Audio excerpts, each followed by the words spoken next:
Yes, good evening and welcome to the program. Tonight, on the 17th of June, we're continuing with our series on offense. Tonight, it's part 2. So remember, we spoke about what an offense is, examples of offense. An offended person is a dangerous person because they are unpredictable. So, but then tonight I want us to look at the dangers of holding on to an offense. There are some people, once offended, they hold on to this. They don't move any further. Friendship ends. So, and there's a danger here, especially as children of God. We are Christians. The Bible expects us to live in a certain manner.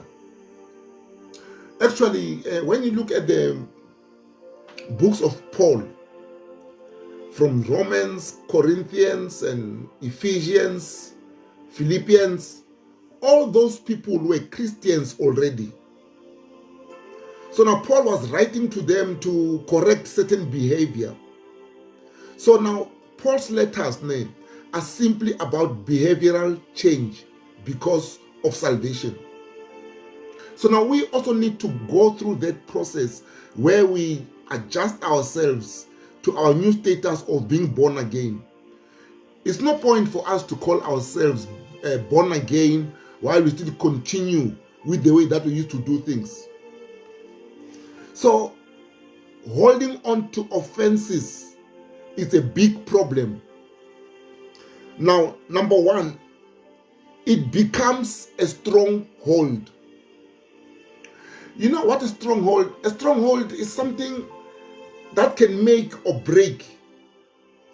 A stronghold is something that is not going to change the status quo. It's something that is going, it means there is no deal, So now with that stronghold, remember the devil wants to put some strongholds in people's lives so that they can actually block their blessings from God. Now let us look at Proverbs 18 verse 19. It reads as follows: a brother offended is harder to be won than a strong city.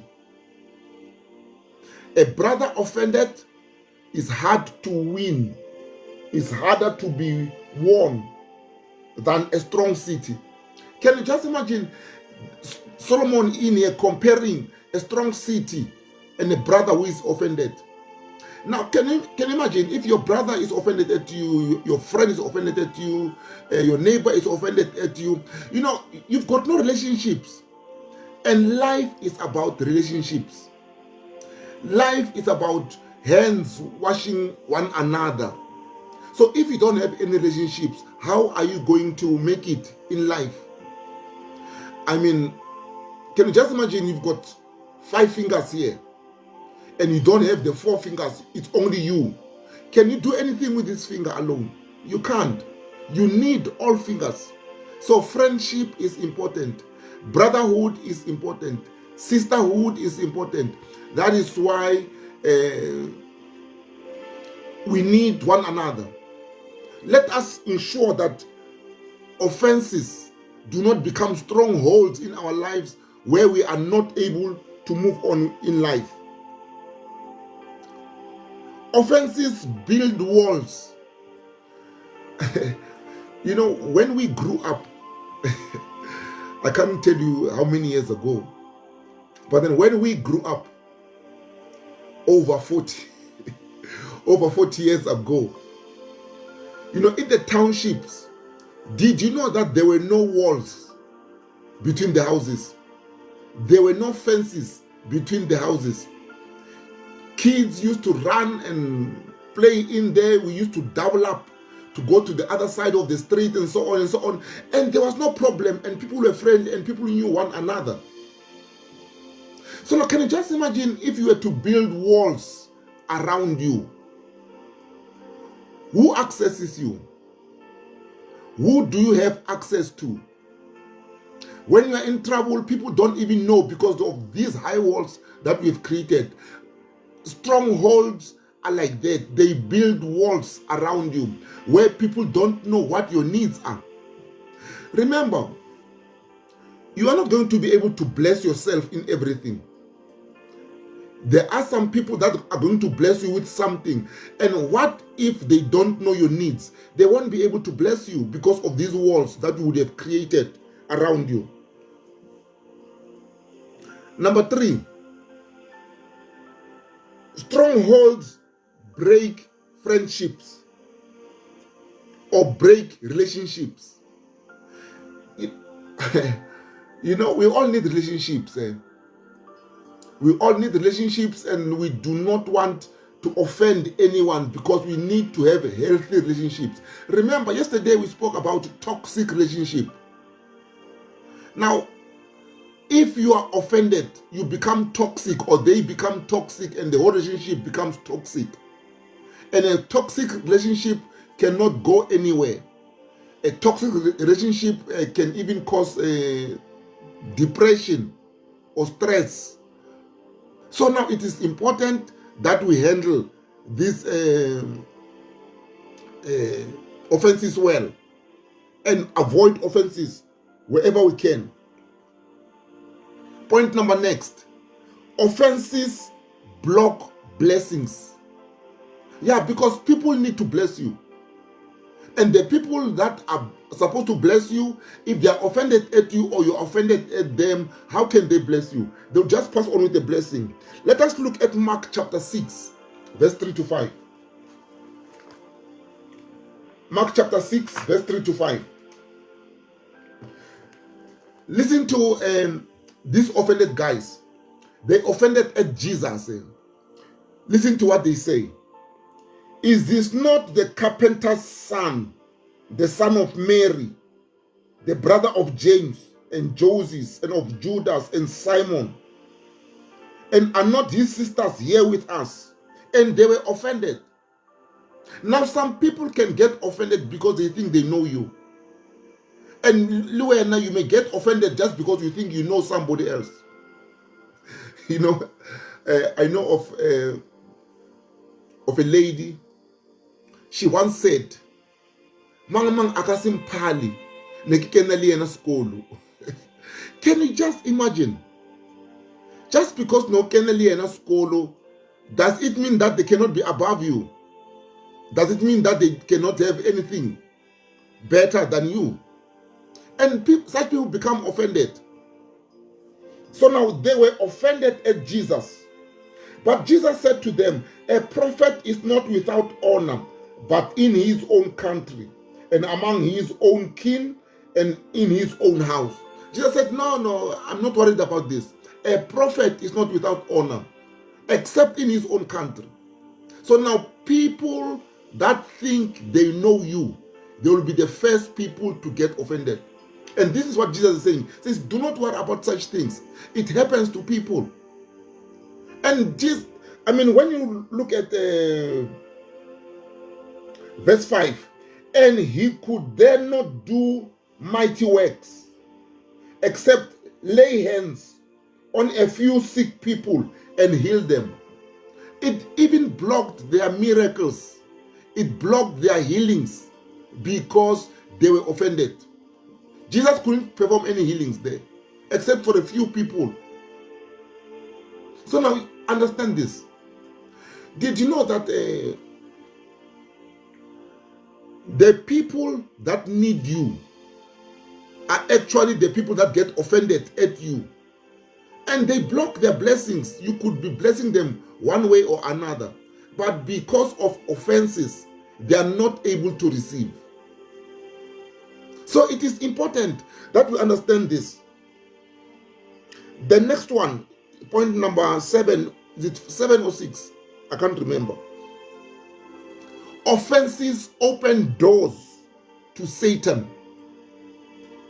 Yes, evening, Muruti Bentley. It opens doors to Satan. Offenses often lead to anger, right? Now, if you read the book of Ephesians chapter 4, verse 26 and 27, it speaks about being angry. Be angry and do not sin. And if you sin, you open doors to the devil. You give the devil legal ground to block your blessing. Yeah, I know many people will tell people and say, no, there's no legality in Christian. We've been cleansed from the curse of the law. They don't know what they're talking about. They don't know what they're talking about. The law has not been cancelled. The law is still relevant today as it was when it was written, even in the Old Testament. The law will always remain. I mean, if you don't believe me, just kill somebody now and see if the law cannot come and arrest you. The law, you can tell them that, no, I'm saved, I've been redeemed from the curse of the law, and so on and so on. No, they will arrest you. The law is applicable. Still, if you don't believe me, just go onto the roof of a house and jump down, hoping that you will fly. The law of gravity will pull you down. So laws have not been cancelled. Laws are still applicable. So now you need to be able to guard against offenses yourself. Do not sin when you're angry. It says, be angry, but do not sin. Do not give the devil a foothold into your life. So, but then I'm going to give you, to discuss rather, not give you, because I'm also giving myself, I'm also preaching to myself here. I mean, how to deal with offenses. We spoke about the dangers. Now, how do you deal with it? Or how do you deal with offenses? Number one, forgive quickly. Forgive quickly and repeatedly. Now, you know that people that are married will tell you that if you don't forgive in your marriage, you will never have a marriage. So a marriage is two people that decide to come together. It's two people that say, I am going to forgive. So Jesus is teaching us, forgive quickly and repeatedly. So remember, forgiveness, you may forgive so many times. You know, they came to Jesus. You know, these guys, they came to Jesus and said, hey, Jesus, how many times can we forgive someone? You know what Jesus said? He said 70 times 7. So forgiveness has got no end. So now when you are forgiven, you do not go back and remember and say, remember you did this, I forgave you. Remember I did this, I forgave you. Remember that. Remember on the 17th of June 2024, you did the same thing and I forgave you. No, it means you never forgave. When you forgive, you forget it. You don't remember it. You don't remember it. It is not even supposed to come in any argument that is new. So that is true forgiveness. So if you want to deal with offenses, forgive, move on. You know, if you do not forgive, you know, you're going to build walls. You may even have heart attack if you don't want to forgive. So better forgive quickly and move on. So remember, forgiveness, you do not even want to investigate who's wrong. Because there are some people out there, they like offending. And it looks like offending is their entertainment. And then if you were to enter arguments of trying to find out who is wrong and who is right, now you won't forgive anyone. You will not forgive anyone because you will always be looking at the person to blame. You'll also be playing a victim mentality as well. So now it is important. It is important that we forgive. Forgiveness is not optional. There is no multiple choice. Forgive or point B or point C. No, forgiveness on its own, it's there. It's permanent. It cannot be removed. The lifestyle of a Christian is a lifestyle of forgiving. You know, Jesus Christ showed us how to forgive. Can you just imagine he was hanging on the cross? Hanging on the cross. They came and gave him vinegar to drink. They pierced him on the side. You know what he said? Father, forgive them, for they don't know what they're doing. I mean, there's also this story of this guy, Stephen. I want you to go and read it slowly. It's in Acts chapter 6 or 7. So now, Stephen was being stoned. Stephen was being stoned for preaching the gospel. So now the Bible says he saw heaven opened and Jesus seated on the right-hand side of God. That's what it says in the Bible. He saw Jesus standing. So Jesus was about to welcome him to heaven. But then Stephen never died. He was being stoned and everything, and Jesus is standing to welcome him. But the key word is, Stephen said, Lord, forgive them. Do not lay this sin against them. After that, immediately, he fell asleep. So now forgiveness can block your entrance into heaven. Lack of forgiveness. Unforgiveness can block your way to heaven. Unforgiveness can prolong your pain. Stephen was being stoned, but Jesus was standing, waiting to receive him. But he was being stoned because he had not yet forgiven those people. It was after forgiving them that he fell asleep, the Bible says. So now we're speaking about how to deal. We say forgive repeatedly, as soon as possible, forget. You know, Christians about this thing that say, yeah, I'll forgive, but I won't forget. No, you must forget.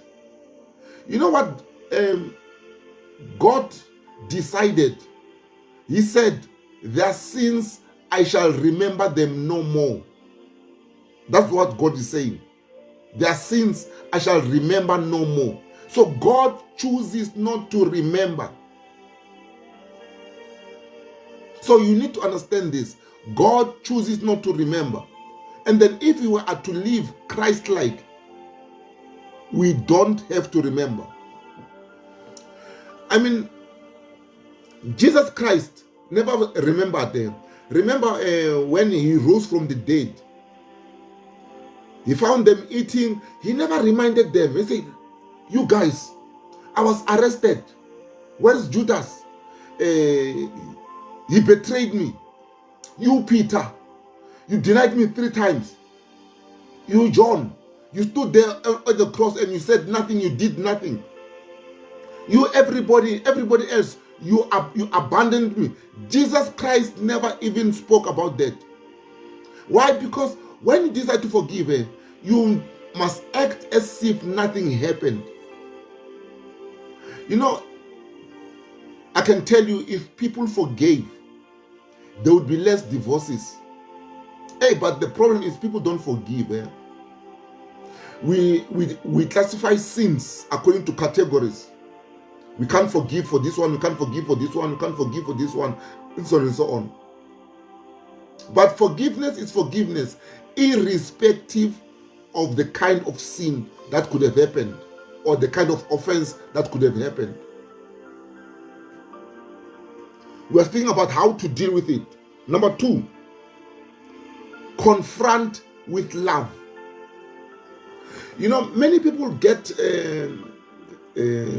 offended and then they just leave it at that and they don't want trouble. And they claim, for peace sake, I kept quiet. Now, when you keep quiet, you do not correct anything, because the same thing is going to happen tomorrow. you keep quiet. The same thing happens tomorrow or the day after, you keep quiet. And this thing keeps on building and building and building up. Then as it builds up, they will get to a time where it explodes. And you don't want to leave things until they explode. You want to tackle them right now and quickly. I know that when you tackle things quickly and tell people directly that they are offending you, you are offended at certain things, some of them will get angry. But then it's better for them to get angry than you living with an offense in your heart. It is important that your point of view must be known. Hey, but we've got Christians. Christians like pretending. Yo, hypocrisy. If you read the book of Matthew, Jesus Christ bashes hypocrisy left, right, and center. You cannot pretend. You cannot pretend. You should not pretend. You should be up and direct. People must know. So now that's why you need to confront with love and quickly. Let us go to Matthew 18 verse 15. Matthew 18 verse 15. Let's hear what it says.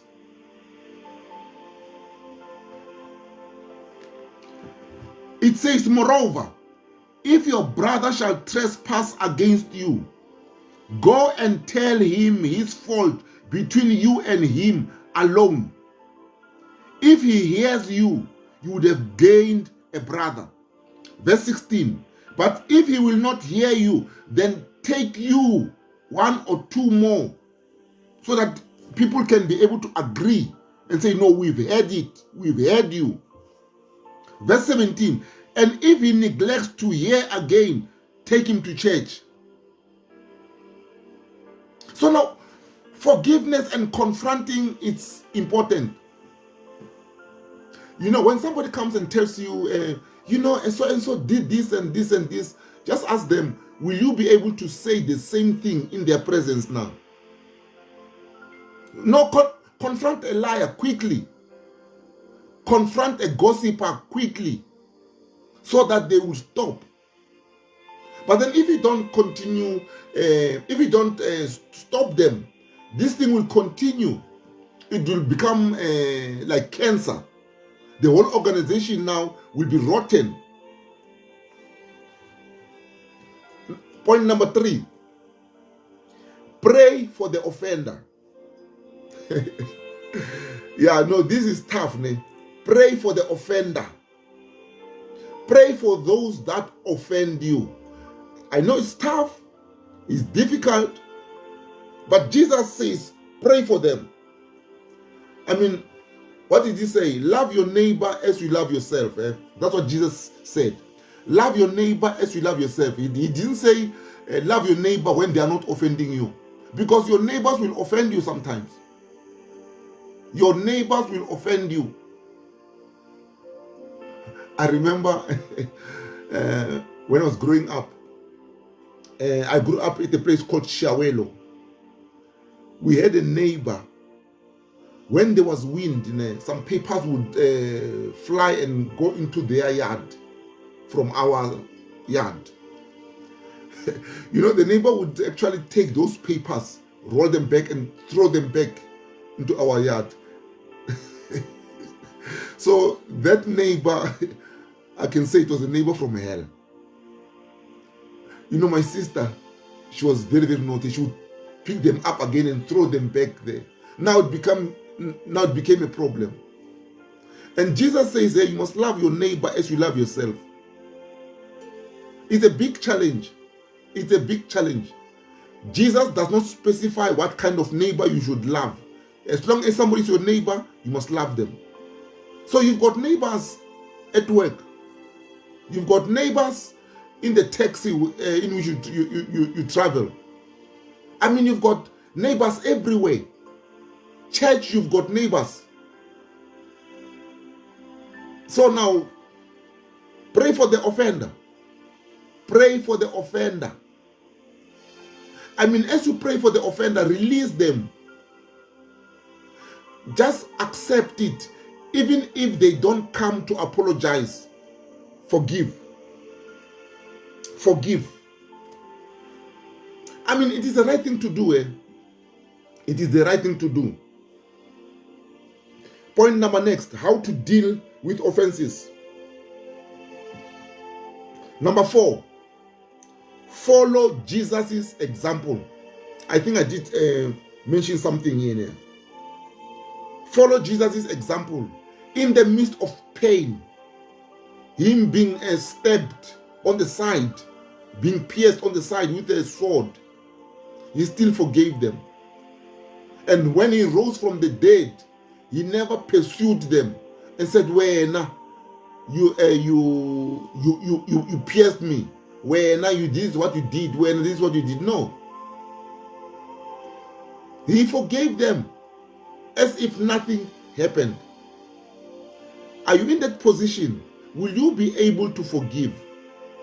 Just think about yourself. Just think about yourself. It is important that you introspect. Let us introspect, all of us, including myself. We need to introspect.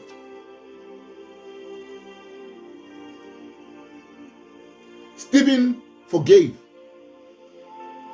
But then, you know, in the New Testament, we've got Paul and Peter arguing. And guess what? They went separate ways. They went separate ways. Whether that was a good thing or not, I am not sure. I don't think so. I think they should have continued to work together. I mean, because guys like Peter, those guys, Peter was anointed. I mean, people got healed by just walking under his shade, handkerchiefs. People got healed. That guy was anointed. Can you just imagine him being so anointed and teaming up with Paul?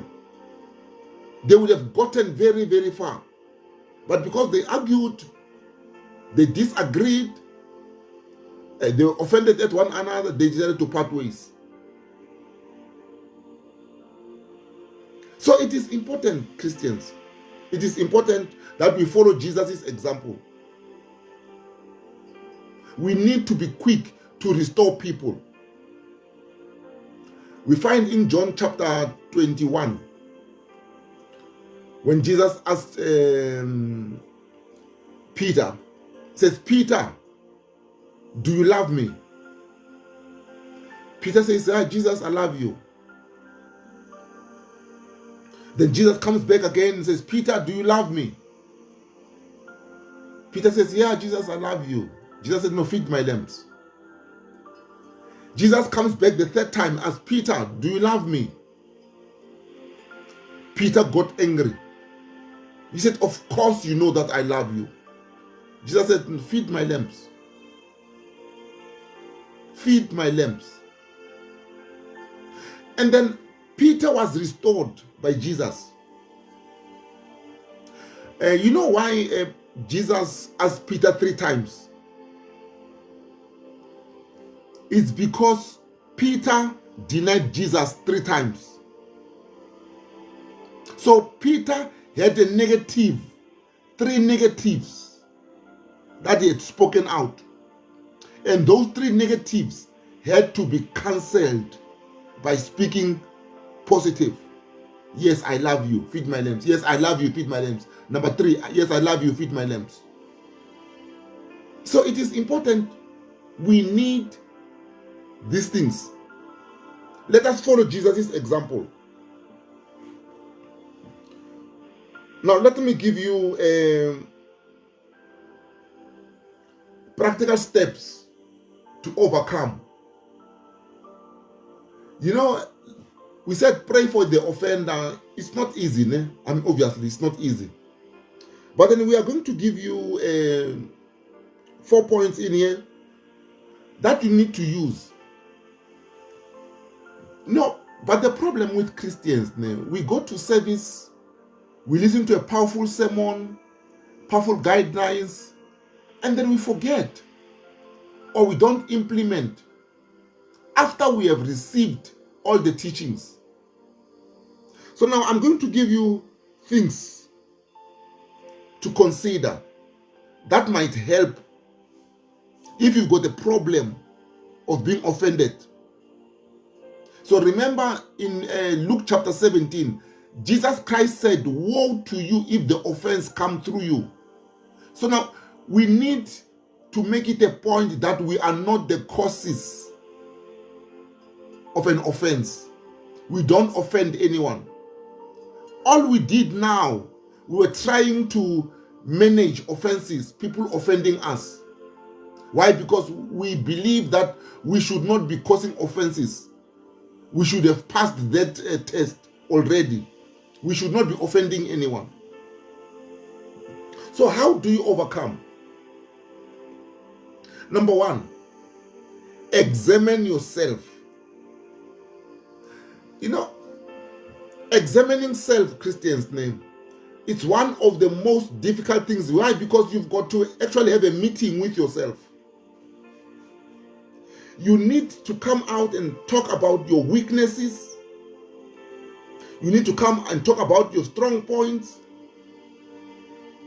You need to talk about how you view things. You know, let me give you an example. When I do marriage counseling for people that want to get married, when an issue is there, I ask them, are you aware of this issue? They say, we are aware. I said, what are you going to do with this issue?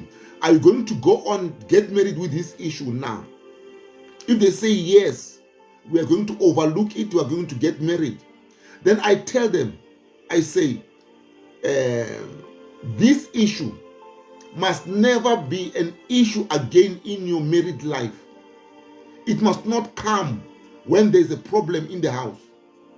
Why? Because you've seen it. You've spoken about it. And more often than not, people don't want to self-introspect to find out exactly how they feel about certain things. You know, people, we ignore certain things. We ignore red flags. We ignore red flags, and all of a sudden we want to be accepted the way that we are, but we are not prepared to accept other people the way that they are. So now we need to examine ourselves. You know, those of you that are going to for an interview for jobs, you know that in the interview they ask you normally, what is your strong points? What is your weak points? What are your weak points? What are your strong points? What are your weak points? So now you've got to mention exactly. I mean, some people, you know, we go in there and lie. I've attended many interviews. Some people will say, no, I work well under pressure. Now you put them under pressure, guess what? They cave in. They get stressed. They start complaining. But then in the interview, they said they work well under pressure. So now please examine yourself. Be real about who you are. Be real about your own personality. Because pretense won't get you anywhere. You know, even if you can pretend, the sad thing about pretense is you cannot pretend forever. One day you are going to be exposed. And maybe when you're exposed, it might be late. It might be late. So rather not pretend. Rather be direct. Confront. Immediately. Confront. So, but then examine yourself. What kind of a person are you? Number 2. Make a decision to release. Make a decision to release. You say, no, I am not going to count it anymore. I don't know, in Setswana they say, utroboga. I don't know if that's the right word.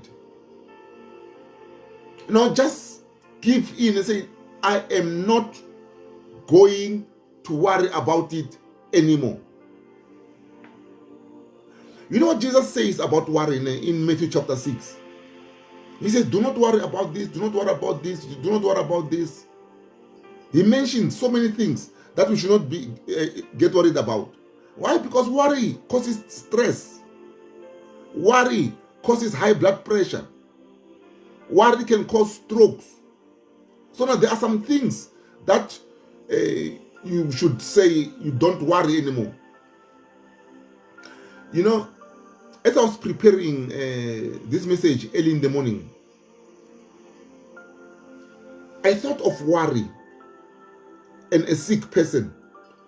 You know, when you're still healthy, you know, you worry about you covering yourself, dressing properly and everything else. But then I want you to notice this now. When you are sick in hospital, when there's pain all over the place, you don't worry anymore about your nakedness. You don't worry about your nakedness. No, I've never seen a sick person, very, very sick person, worry about their nakedness. Never. I've seen many people in hospital.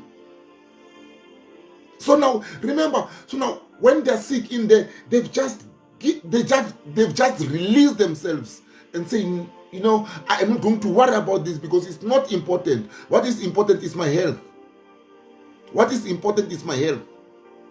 So you need to be at that level where you release certain things and focus on your relationship with God. So everything else should not matter. What should matter is your relationship with God. Because when you're sick, Mzalan, you don't worry about certain things. You don't even worry about food. You don't even want food. They can bring chicken licken or Kentucky, whatever. You will not want it. Why? Because you've got better things to worry about, your health. Number 3, guard your heart. Proverbs 4 verse 23. Let's read it quickly.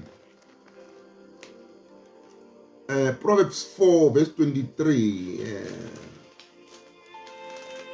Let's see if I can get it quickly. 4 verse 23. Keep your heart with all diligence, for out of it are issues of life.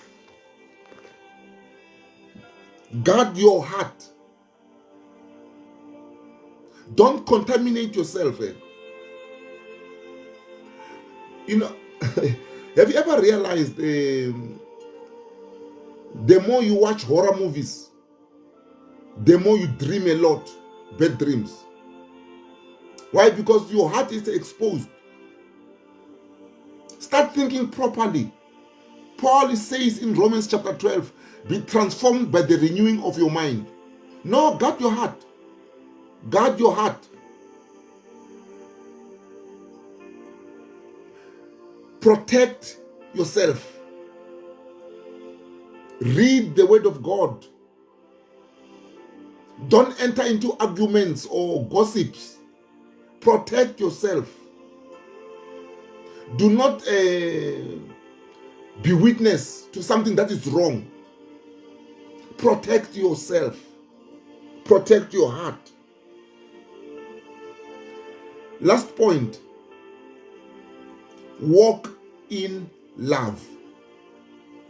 Look, if we were to explain what love is, it's going to take us 3 more sessions.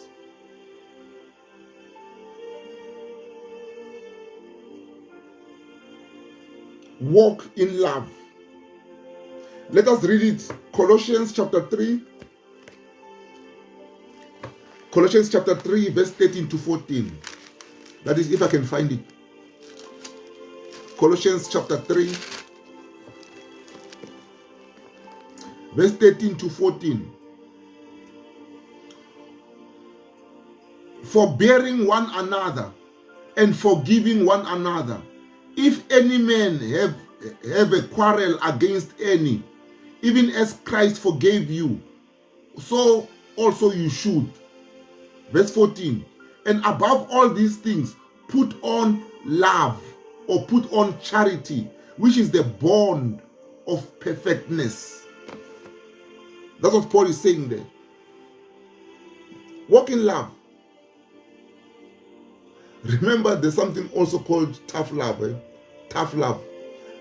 Love does not mean permissiveness, where you permit everything and say, no, it's because of love, I'm permitting this. No. Love is not permissiveness. A no could be an act of love. Bring my money back could be an act of love. So people think that no, love permits everything. It's permissiveness, don't take care, don't care at all. No, love can be tough. Anyway, I'm done with this topic on offenses. Let us meet next time. So tomorrow I must apologize. I've got a working meeting tomorrow from 5 o'clock to about 7 o'clock, so I won't be able to present. But then be blessed. God loves you. Let's meet again as soon as possible. Thank you. Goodbye.